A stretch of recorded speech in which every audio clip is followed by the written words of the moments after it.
Bienvenue, c'est Eric qui vous parle.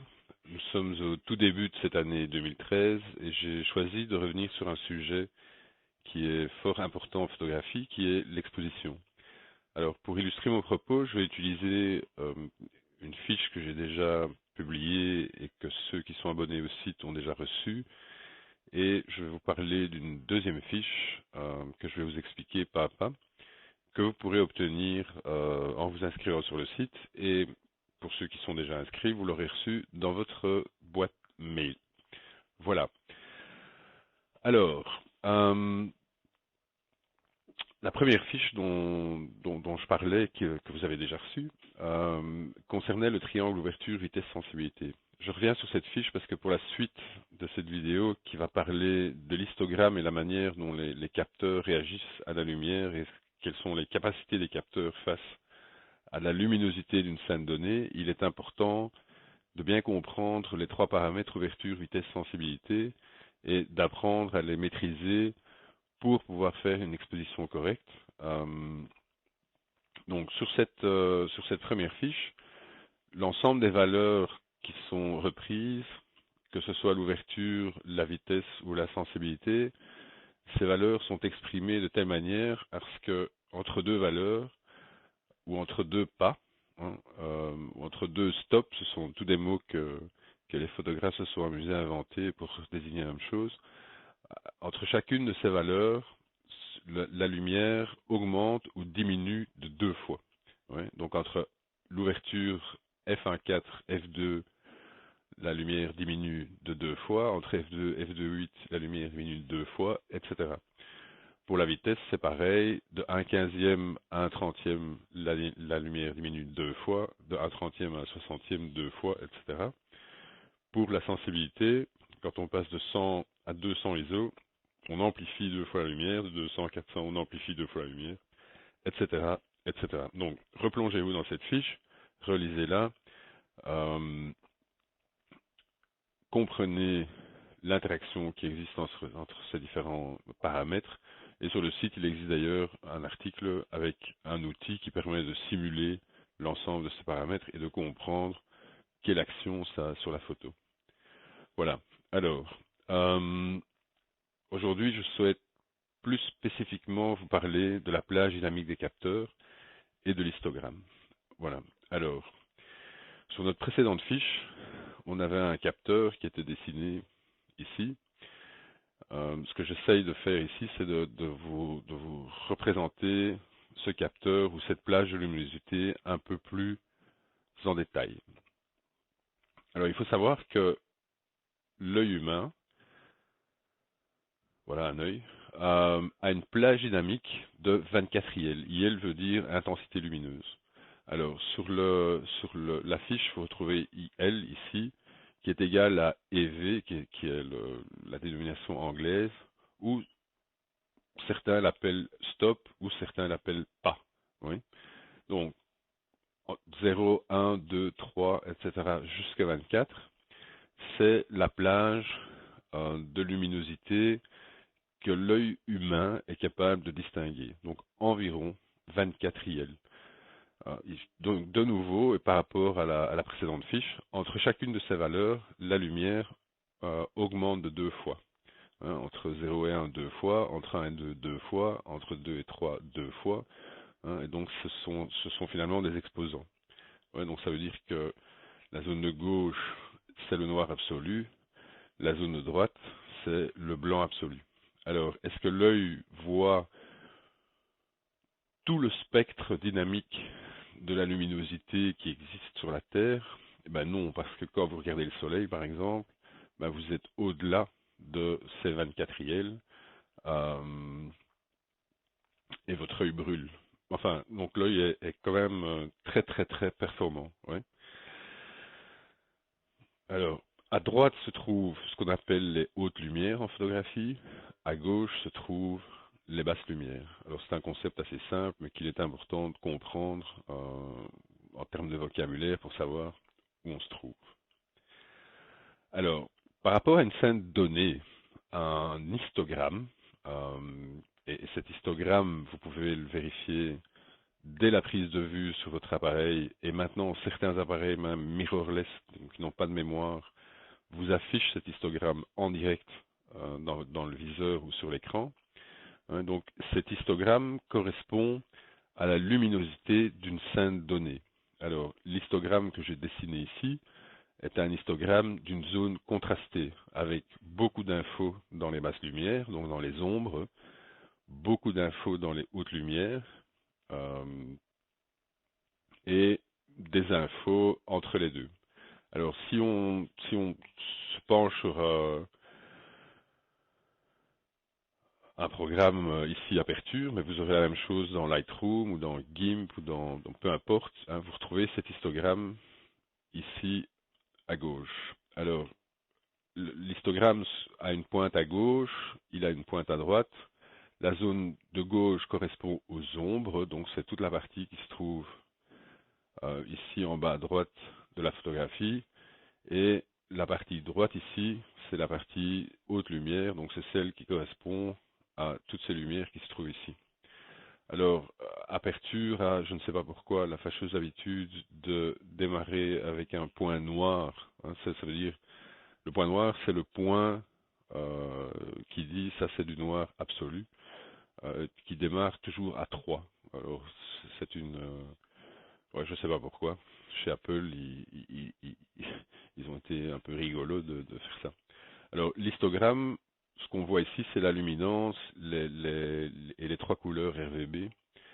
Je vais seulement mettre la luminance. Voilà. Alors, l'image telle qu'elle est là montre que ma zone d'information dans les basses lumières démarre en deçà de la capacité affichée ou virtuelle de mon capteur. Et j'ai des hautes lumières qui dépassent cette zone. Oui.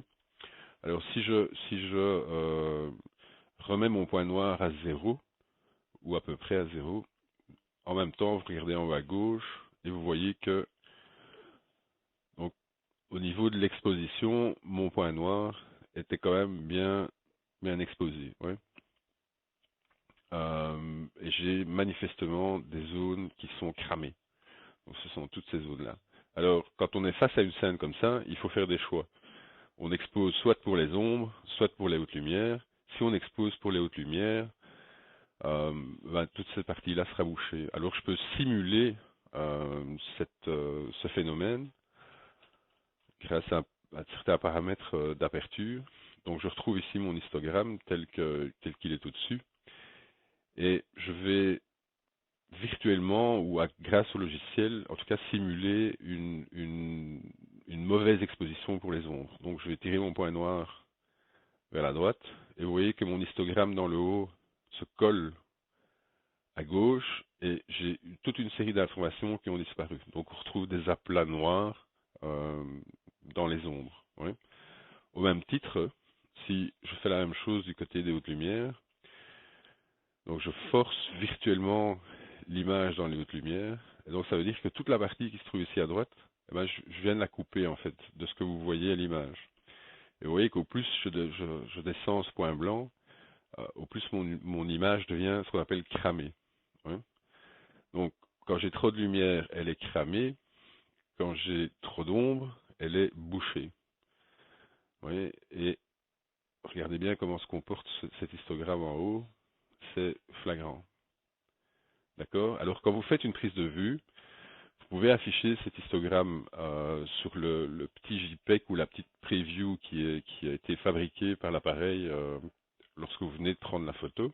Et ça vous permet éventuellement de réajuster vos paramètres dès la prise de vue et de refaire une photo immédiatement avec une autre valeur d'exposition. Ouais. Alors si vous travaillez en manuel et que la photo est surexposée, comme ça, ouais, ça veut dire que vous avez laissé trop de lumière rentrer et donc que vous avez exposé trop longtemps et donc il faut réduire le temps d'exposition. Ouais. Au contraire, si les zones sont trop bouchées et que c'est cette zone-ci que vous souhaitez exposer, eh ben, il faudra exposer plus longtemps pour obtenir plus de lumière dans ces zones-là.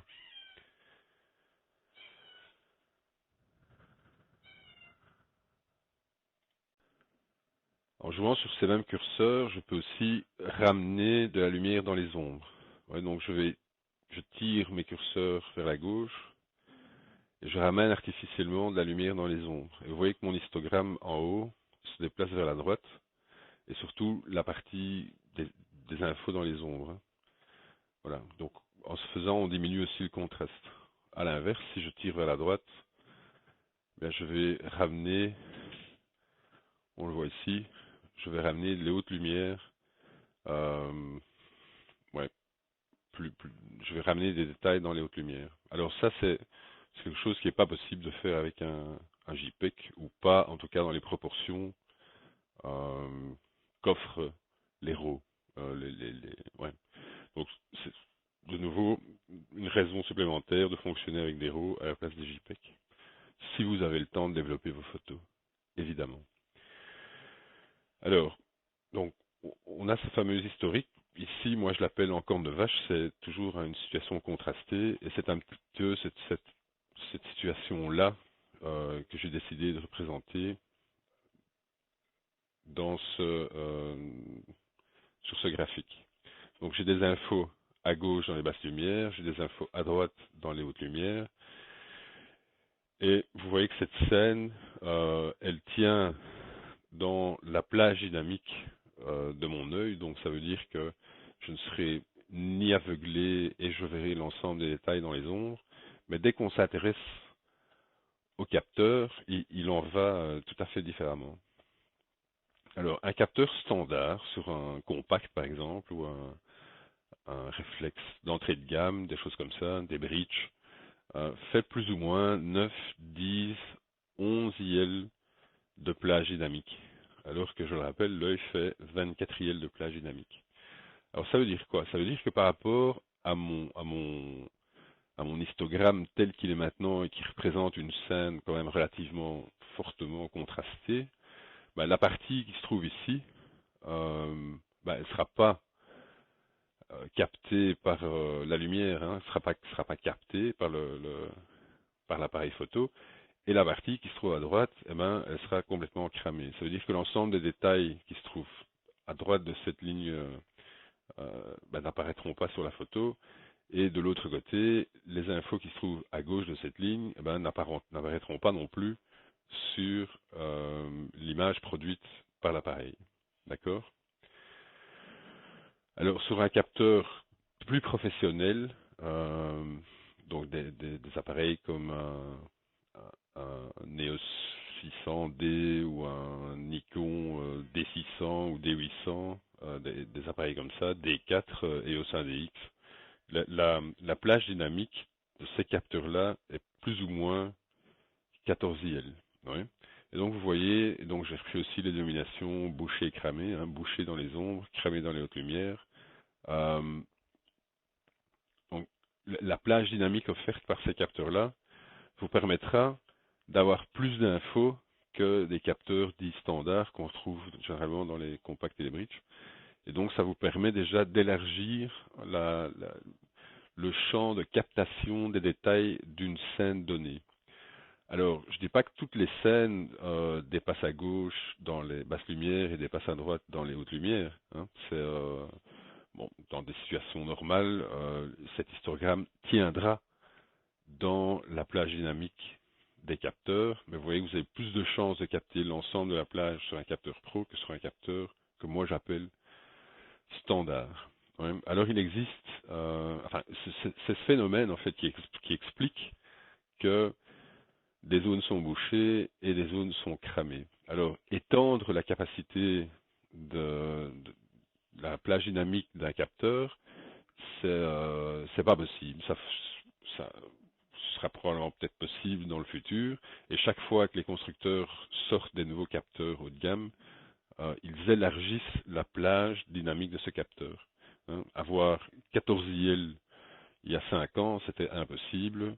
Et même avoir 10 IL il y a, je sais pas moi, 10 ans, c'était pas possible. Donc, l'année prochaine, dans 2 ans, dans 5 ans, dans 10 ans, dans 20 ans, il est possible qu'on arrive à un moment donné à une plage dynamique de capteurs qui soit équivalente à celle de l'œil. Alors, en attendant, il existe des solutions qui permettent de pallier à cette problématique.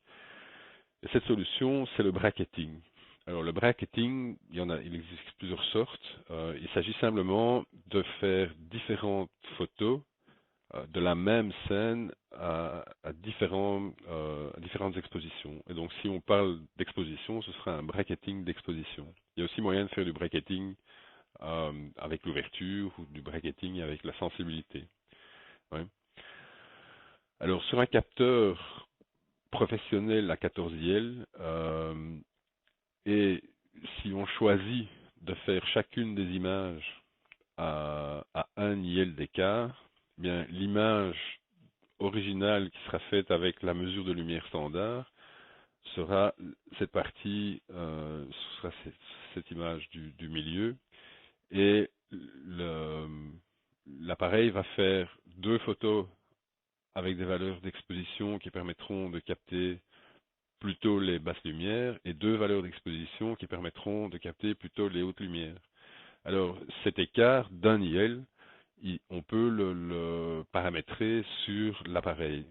Alors, il y a moyen de faire du bracketing à un tiers d'IL, à demi IL, un IL, deux IL. Et il y a moyen de faire du bracketing avec 3 photos, 5 photos, et sur certains appareils, 9 photos. Donc l'exemple que j'ai choisi de vous montrer ici, c'est un bracketing de 5 images à 5 expositions différentes, avec chaque fois un IL d'écart. Oui. Et donc on gagne 2 IL vers le bas, et on gagne 2 IL vers le haut. Et donc, au lieu d'obtenir une exposition globale de plage dynamique de 14 IL, on obtient une exposition globale quand on mixe les 5 images à 19 IL. Passer de 14 à 19 IL, c'est 5 IL d'écart, ça veut dire 2 fois 2 fois 2 fois 2 fois 2 fois plus de détails captés dans un sens ou dans un autre. Oui. Ou plutôt dans la combinaison des deux. 2 IL à gauche, 2 IL à droite. Quand on fait ça avec un capteur standard, bien, on a toujours nos 10 IL de départ. L'image exposée telle qu'initialement se trouve toujours au milieu. On a nos deux photos en dessous, deux photos au-dessus. On a toujours un IL d'écart, mais à la place de passer de 14 à 19, on était à 10, et bien on passe à 14. Et donc ça veut dire que sur ces appareils-là, en faisant un bracketing de 5 images à 1 IL d'écart, eh bien, on va couvrir la même zone de plage dynamique que le capteur plus ou moins professionnel à 14 IL. Ouais. Et donc, pour atteindre la même plage dynamique sur ces appareils-là, il faudrait faire un bracketing de 9 images. Voilà. Et donc, on peut comprendre encore maintenant aussi les différences qui existent entre les boîtiers et les raisons pour lesquelles euh, certains boîtiers sont plus chers que d'autres. Certains qu'un capteur à 14 IL à fabriquer, eh ben, ça coûte beaucoup plus cher qu'un capteur standard, et donc ça justifie les prix. Mais c'est pas seulement ça, c'est aussi toute la chaîne de traitement de l'image. Les processeurs sont pas les mêmes, etc. Mais enfin bon, ça c'est un autre sujet. Voilà. Alors, euh, la fiche précédente et cette fiche-ci, vous pouvez l'obtenir si vous vous inscrivez sur le site. Ceux qui sont déjà inscrits sur le site devraient avoir reçu la première fiche il y a déjà un petit temps, la deuxième fiche dans un email. Voilà. J'espère que cette explication vous éclaire, si je peux dire, sur les raisons pour lesquelles certaines de vos photos sont dites bouchées ou certaines de vos photos sont dites cramées et les raisons pour lesquelles ça arrive en fait. Voilà. Alors je vous souhaite une excellente journée, de bonnes photos, amusez-vous en travaillant et à tout bientôt sans doute.